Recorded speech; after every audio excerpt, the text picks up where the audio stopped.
Selamat siang semuanya. Hari ini saya akan membahas sebuah topik menarik yang diangkat oleh kawan kalian yang bernama Saudara Kezia Priscilla dari GMS Jakarta Barat. Nah, topik kali ini mungkin cocok bagi kalian yang satu, beragama Kristen, dua, pengen atau sedang menjalani profesi sebagai pengacara atau lawyer. Jadi bukan maksud saya untuk membahas hal-hal rohani, tapi kebetulan memang pertanyaannya dari anak gereja yang kebetulan berprofesi mirip-mirip dengan saya.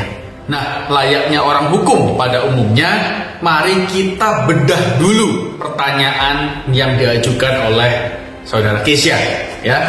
Pertama, kok gimana caranya menjadi terang dan pegang teguh prinsip firman Tuhan dalam dunia hukum yang terkadang prakteknya di luar dari ajaran-ajaran Tuhan?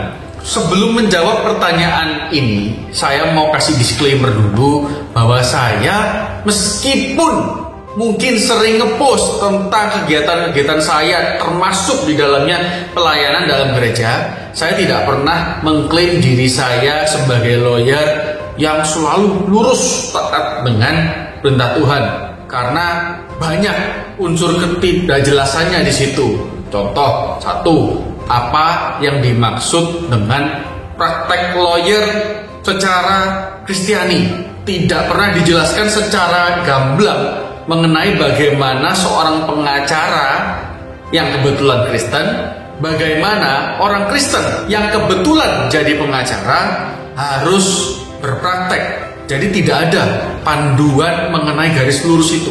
Kalau tidak ada panduannya, tidak ada penggarisnya, gimana kita bisa tahu kita ini sebenarnya lagi jalan lurus atau belok-belok? Nah, penggaris lurus itu hanya bisa dibentuk dengan melakukan penafsiran sistematis, yakni menerjemahkan dengan cara mengaitkan prinsip-prinsip yang ada dalam Alkitab. Dan gak ada satu orang pun yang bisa paham betul ya prinsip-prinsip mana yang berlaku dan mana yang enggak untuk lawyer. Kedua, konsep tentang tindakan-tindakan yang di luar firman Tuhan itu juga tidak semudah itu.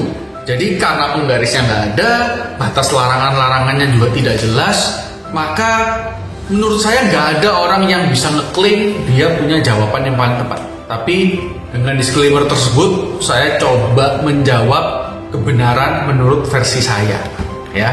Jadi ini sangat subjektif, sangat opinionated, ya, bukan fakta. Nah, sebenarnya gampang menjadi terang dan pegang teguh firman Tuhan.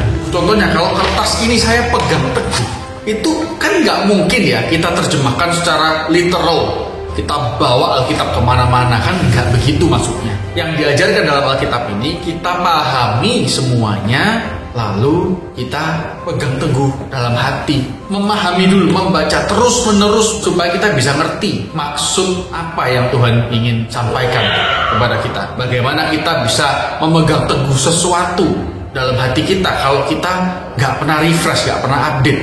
Sedangkan kita nggak mungkin kan bisa hafal sekali baca terus ya udah jalan sendiri, nggak mungkin. Jadi untuk memegang teguh tentunya harus dibaca dan diresapi setiap hari. Nah, di sana nanti harapannya ya Roh Kudus akan memberikan hikmat dalam setiap pengambilan keputusanmu. Karena apa yang kita baca, apa yang kita dengar akan berpengaruh dalam apa yang kita keluarkan. Kalau kamu sukanya nonton film yang dimana banyak kata-kata kotor, maka kamu secara tidak sadar nanti akan lebih mudah mengeluarkan kata-kata kotor. Sama dengan firman Tuhan. Kalau kamu sering dengar, sering baca, maka nanti keputusan-keputusanmu itu akan selalu ada berbau-bau Kristianinya gitu ya. Nah, untuk pertanyaan kedua, ini agak praktis dan lebih sulit mungkin ya untuk dijawab gitu. Saya ditawarin jadi lawyer koordinator di sebuah perusahaan, tapi saya takut nantinya dipaksa untuk meng-ACC tindakan-tindakan lawyer PT yang melakukan hal-hal di luar firman Tuhan ya. Gimana cara dapat hikmatnya? Nyambung ke pertanyaan pertama tadi ya, supaya dapat hikmatnya ya kamu baca terus supaya nanti dapat hikmat. Kedua, kamu juga bisa konsultasi secara terus-menerus dengan Tuhan ya.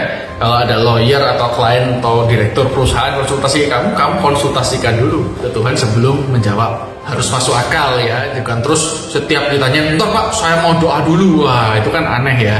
Justru kamu doa itu setiap pagi, setiap malam, supaya nanti pada saat sehari-hari kamu tanya sama Tuhan tuh nggak perlu harus doa. Contohnya Raja Daud, sebelum melangkah dia selalu tanya Tuhan, Tuhan gimana?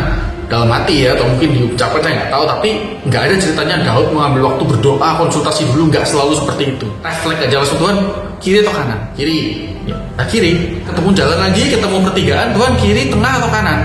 Kalau dalam hati Roh Kudus dia bisa menuntun dia ke tengah, ya dia tengah. Ya apakah pasti benar langkahnya? Ya belum tentu ya, karena suara Tuhan hari-hari ini itu banyak orang mengklaim bisa mendengar, tapi kita juga nggak tahu kebenarannya. Ya kita hanya bisa percaya bahwa hati nurani manusia, ya manusia yang degil ini masih bisa nggak tegaan, masih bisa merasa suatu hal salah, masih punya nilai-nilai yang dari dulu sampai sekarang nggak pernah berubah. Contoh mencuri itu salah, membunuh itu salah, yaitu kita pegang. Itu merupakan bentuk dari hati nurani atau conscience, itu merupakan bentuk nyata dari kehadiran Roh Kudus. Jadi pegang itu aja.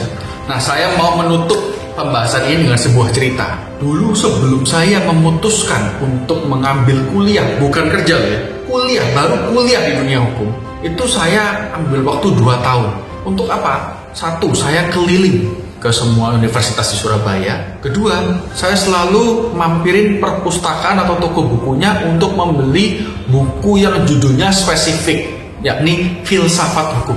Semua buku karangan siapapun yang ada tulisan filsafat hukum saya beli. Bahkan buku bahasa Inggris pun yang mengajarkan tentang hal berbau filsafat hukum saya beli dan saya pelajari.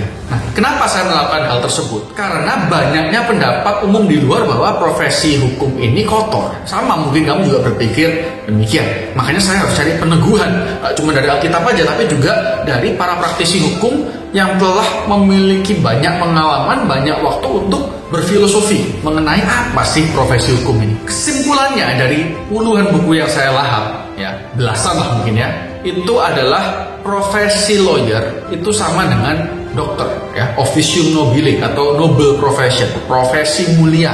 Maksudnya apa? Nggak semuanya tentang bisnis. Dalam artian, kalau sebuah rumah sakit tiba-tiba didatangi oleh orang yang geledek istilahnya, dorong korban kebakaran, sang dokter dilarang untuk membedakan perlakuan kalau diketahui bahwa orang ini adalah kriminal atau orang baik-baik. Nggak mungkin kan dokter tanya, orang ini profesinya apa? Oh, kalau kriminal saya nggak mau tangani, tapi kalau profesi pengusaha, karyawan atau apa yang baik-baik, oke, saya baru obati. Kan nggak boleh seperti itu. Etiknya adalah ketika pasien masuk, siapapun itu, pelayanan harus diberikan tanpa ada diskriminasi. Kenapa profesi-profesi mulia ini berbeda? Karena profesi-profesi mulia ini mengerjakan sesuatu yang berkaitan dengan hak asasi manusia, HAM, ya, human rights. Penjahat pun masih punya hak untuk mempertahankan hak hukumnya di hadapan hukum. Nah, ribet ini, banyak hukum-hukumnya. Tapi maksudnya adalah bahkan pembunuh pun itu punya hak untuk membela dirinya di muka pengadilan. Kalau memang pembunuh itu tidak layak dibela secara umum nih, ngapain harus ada ketentuan mengenai pengadilan untuk kasus pembunuhan? Langsung aja begitu lihat, wah kira-kira ini orang bunuh nih, langsung kita hukum aja tanpa due process of the law. Kan nggak seperti itu di seluruh dunia.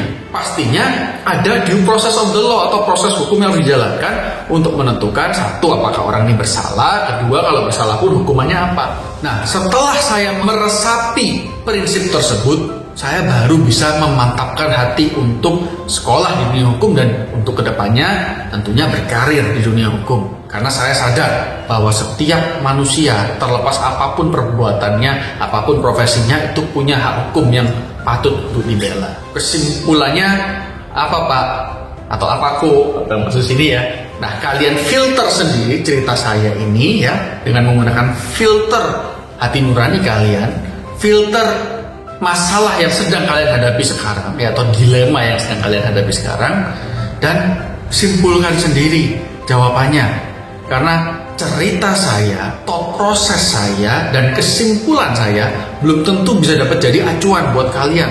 Karena setiap orang punya situasi dan kondisi yang berbeda. Kita baca Alkitab ayat yang sama, tafsirannya aja bisa berbeda.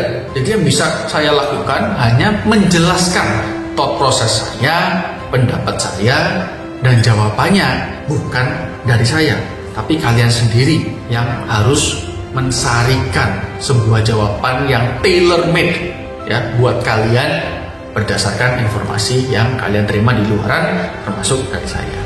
Oke, jadi sekian penjelasan dari saya. Terima kasih Kezia buat topiknya yang menarik. Maaf kalau saya tidak bisa memberikan jawaban yang definitif karena saya merasa bukan tempat saya untuk menggurui kamu dalam hal agama. Jadi saya hanya bisa menjawab sebisanya, opinionated, dan berdasarkan cerita saya, kamu simpulkan sendiri. Oke, thank you.